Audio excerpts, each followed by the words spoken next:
모든 사람이 죄 아래 있다라고 바울은 선포합니다. 사실 그는 빛이신 예수님을 만나기 전에 스스로 의롭다 여겼어요.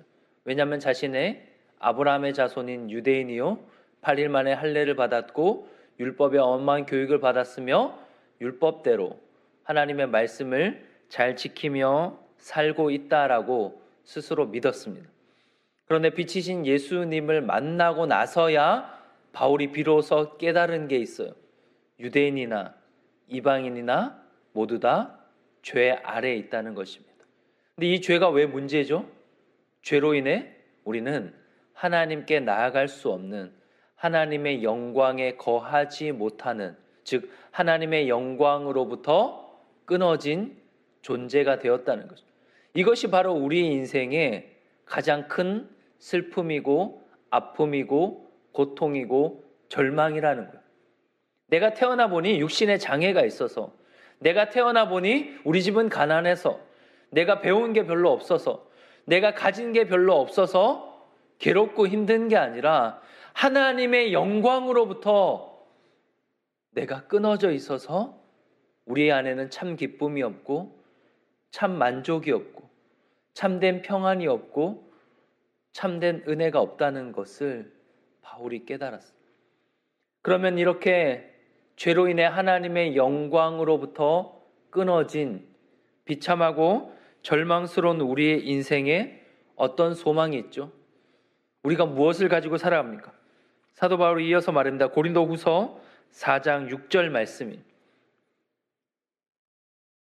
죄로 인해 하나님의 영광에 이르지 못하는, 그래서 고통과 슬픔과 결국 죽음으로 끝나는 우리 인생 가운데 어떤 소망이 있느냐? 고린도후서 4장 6절입니다. 고린도후서 4장 6절 말씀을 함께 보겠습니다.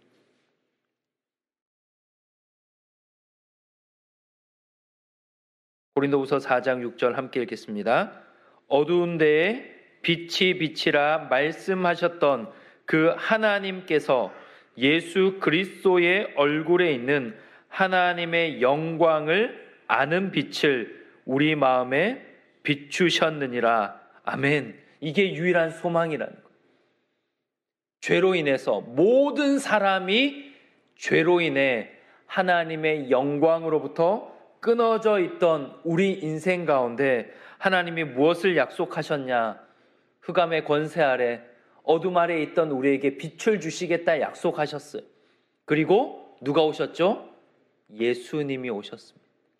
그래서 예수님도 스스로 이 땅에 오셔서 말씀하셨어요. 나는 빛으로 왔다. 근데 그 빛이 어떤 의미냐면 예수 그리스도의 얼굴에 있는 무엇을 아는 빛을 우리 마음에 비추어 주셨어요? 하나님의 영광을 아는 빛. 하나님의 영광 아래 살아가는 빛. 하나님의 영광을 누리고 우리가 비록 죄 많은 이 땅 가운데 살지만 예수 그리스도로 말미암아 우리가 살아가는 이곳이 초막이나 궁궐이나 주 예수와 동행하니 하나님의 나라가 되게 하시는 겁니다. 그래서 우리는 빛이신 예수 그리스도로 말미암아 비로소 하나님의 영광을 알게 되는 거예요.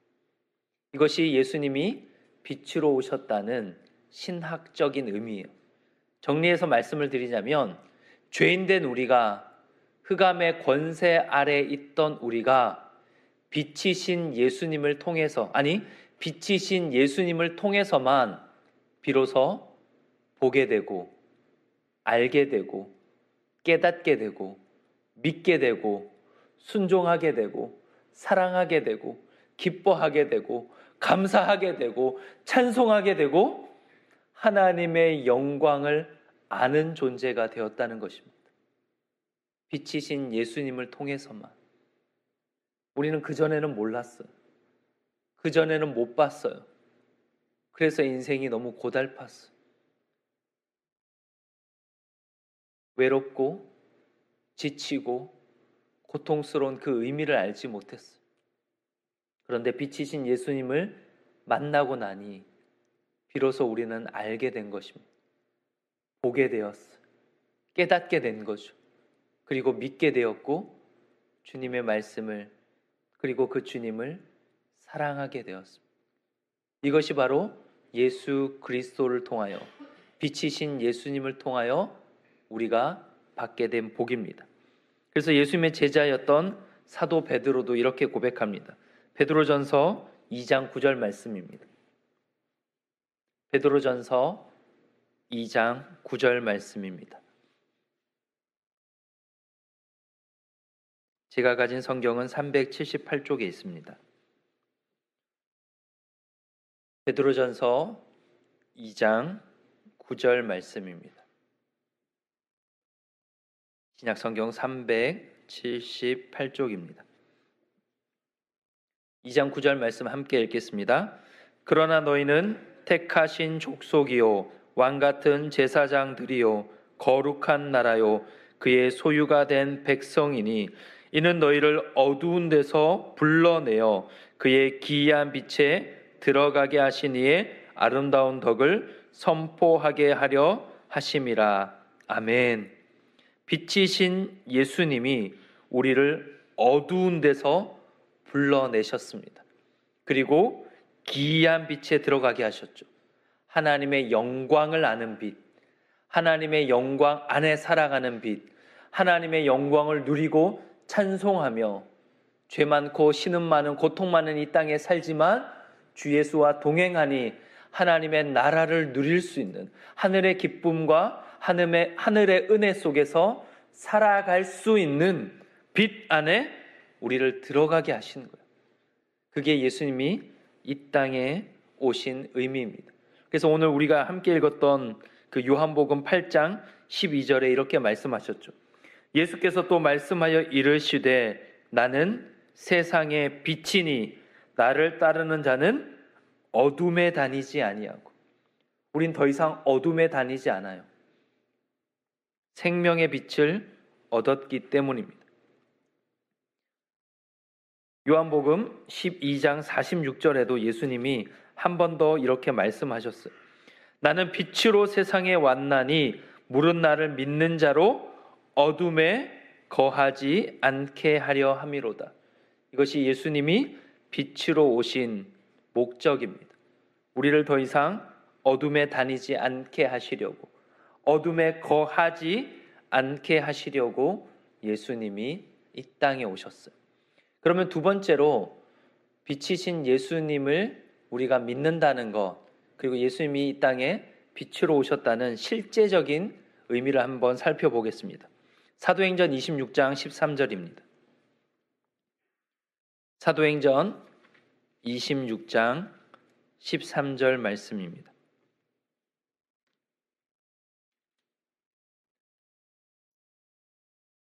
사도행전에는 총 3번에 걸쳐 사울이었던 바울이 예수님을 만난 장면이 기록되어 있어요. 근데 그 3번 다 예수님을 이렇게 표현합니다. 26장 13절 말씀입니다. 우리 함께 읽겠습니다. 시작. 왕이여 정오가 되어 길에서 보니 하늘로부터 해보다 더 밝은 빛이 나와 내 동행들을 둘러 비추는지라. 네. 사도 바울이 아그리빠 왕에서 자신이 어쩌다가 이렇게 지금 감옥에 갇혀 있고 자신의 인생이 언제 뒤집어졌는지, 어떻게 하여 자신이 여기까지 오게 되었는지에 자신의 삶을 이야기합니다. 쉽게 말하면 간증을 하는 거예요. 근데 그 간증의 시작이 뭐냐면 예수님을 만난 사건으로 시작해요. 사도 바울은 평생 잊을 수 없는 한 가지 사건을 만났는데 그것이 바로 예수님을 만난 사건이에요. 근데 그 예수님을 만났던 때가 기록되어 있는데 오늘 13절 보면 언제냐면 정오에 만났다고 되어 있습니다. 근데 여러분 정오가 언제죠? 해가 가장 강하게 비치는 시간이에요. 그죠? 물리적인 해가, 태양빛이. 그런데 그 해보다도 더 밝은 빛을 그가 보았다라고 말합니다. 그리고 그 빛을 향해 사도 바울이 묻죠. 누굽니까?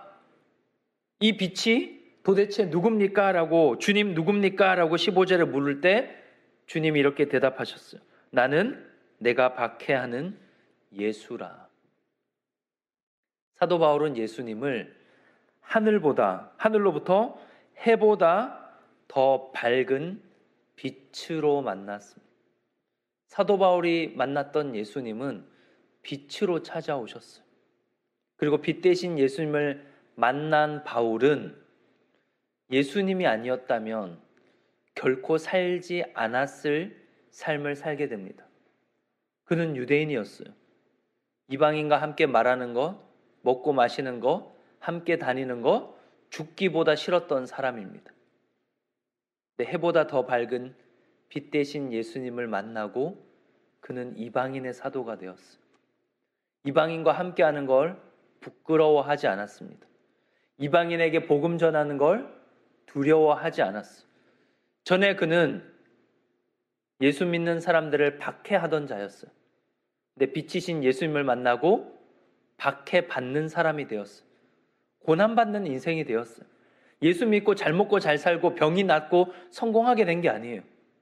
그는 오히려 세상적인 관점에서 보면 더 비참한 삶을 살았어요. 그러나 그는 빌립보 감옥에서도 매를 심히 많이 맞고 손과 발에 쇠사슬이 묶였지만 주님을 찬양하는 인생, 주님을 기뻐하는 인생, 주님으로 충만한 인생을 살았습니다. 사실 그는 예수를 만나기 전에 자기 자신을 자랑하던 인생이 있어요. 내가 어디 출신인지, 나의 학력이 얼마나 대단한지, 내가 얼마나 위대한 사람인지, 얼마나 배운 사람인지, 자기가 무엇을 가졌는지를 자랑하던 사람이었어요. 그런데 어느 날 주님이 빛으로 찾아오셨고 그의 인생은 더 이상 자기를 자랑하지 않았어요. 여러분, 성경 어디를 봐도 바울이 예수를 만난 이후에 바울이 자랑한 것은 예수와 십자가밖에 없어요. 이것이 빛으로 오신 예수님을 만났다는 실제적인 의미입니다. 여러분이 정말 예수님을 해보다도 더 밝으신 하나님의 영광을 아는 빛으로 오신 예수님을 만났다면 그 사람에겐 한 가지 특징이 있어요. 이 사람이 예수를 만나지 않았다면 결코 살지 않았던 인생을 사는 것입니다. 그리고 더 이상 자기에 대한 자랑이 아닌 날 구원하러 이 땅에 오신 그 주님만 자랑하고 그 주님으로 인해 기뻐하고 그 주님만 찬송하고 그 주님이 지셨던 그 십자가가 비록 내 삶에 있어도 그것을 기쁨으로 지는 것입니다. 이것이 바로 예수님이 이 땅에 빛으로 오신 의미. 사실 우리에게는 여전히 어둠을 사랑하고 어둠으로 돌아가고 자기 자신만을 위하고 싶은 마음이 있어요. 목사인 저에게도 그런 마음이 있어요. 이렇게 양복 입고 여러분 앞에 설교하고 있지만, 선교사라고 미얀마에 가서 선교하고 있지만 여전히 우리의 마음 가운데는 죄의 욕심들이 있습니다. 그러나 빛이신 예수님을 만날 때마다 성경을 열어 하나님의 영광을 아는 빛을 우리 마음에 비추기 위해 이 땅에 오셨고, 십자가에 죽으실 때에, 예수님이 십자가에 죽으실 때의 낮이었거든요. 근데 성경을 보시면 세상이 어둠으로 가득해졌다라고 말해요. 빛이신 예수님이 자신의 빛을 다 내어주시고 십자가의 죽으심으로 말미암아 비로소 우리의 눈이 띄어지게 된 겁니다. 하나님의 영광을 보게 된 거예요. 구원의 참된 의미를 알게 되었고 하나님의 자녀로, 빛의 자녀로 산다는 것이 무엇인지를 깨닫게 된 것입니다. 그리고 무엇보다 감사한 것은 빛으로 예수님이 이 땅에 오셨기에 우리는 비로소 누구의 이름으로 기도할 수 있는 권세를 받았죠? 예수님의 이름. 그래서 저는 사실 우리가 새벽에도 기도하고 각자 기도하는 시간이 있겠지만 저는 기도하고 마지막에 마무리할 때 늘 너무 마음이 벅차요. 우리가 누구의 이름으로 우리의 기도를 마무리하죠? 예수님의 이름으로. 죄인된 우리가 빛이신 예수님을 통해 받은 가장 큰 복 중에 하나가 무엇이냐면, 우리는 하나님의 영광에 이르지 못했고 거룩하신 하나님 앞에 나아갈 수 없는 죄인인데, 빛이신 예수님으로 말미암아 그분의 이름으로 기도하는 은혜를 받은 것입니다. 그러니 사랑하는 여러분, 예수 그리스도로 말미암아 빛의 자녀로 부름받은 여러분, 이 새벽에도 예수님의 이름으로 기도할 수 있음에 감사하는 하루가 되기를 간절히 소망합니다. 그리고 예수가 아니라면 살지 않았을 그 인생, 예수를 자랑하고 예수의 그 십자가를 따라가는 삶이 여러분의 삶의 기쁨으로 고백될 수 있기를 주님의 이름으로 축복합니다. 기도하겠습니다. 내 영혼이 은총 입어 중한 죄짐 벗고 보니 이 고통 많은 세상도 천국으로 변한다는 찬송의 고백이 우리의 고백임을 고백합니다. 어둠 가운데, 흑암 가운데, 절망 가운데 살아가던 우리 인생 가운데 예수님이 빛으로 오셨습니다. 생명이 없는 우리의 인생 가운데 생명의 빛으로, 구원의 빛으로, 진리의 빛으로 이 땅 가운데 오셨습니다. 그리고 주님이 십자가에 죽으실 때 온 세상이 어두워졌습니다. 그리고 비로소 우리는 죄 사함 받고 하나님의 자녀로, 하나님의 소유된 백성으로, 빛의 자녀로 부름받았습니다. 하나님, 이 새벽에도 빛으로 오신 그 주님을 통해 우리가 받게 된 은혜를 다시 한번 기억합니다. 그리고 우리가 그 빛 대신 예수님을 만나 우리의 인생이 어떻게 변하였는지 다시 한번 주님 앞에 돌아봅니다. 그리고 무엇보다 우리가 예수님의 이름으로 기도할 수 있는 그 놀라운 은혜를 받았음을 기억하며 주님 앞에 나아갑니다.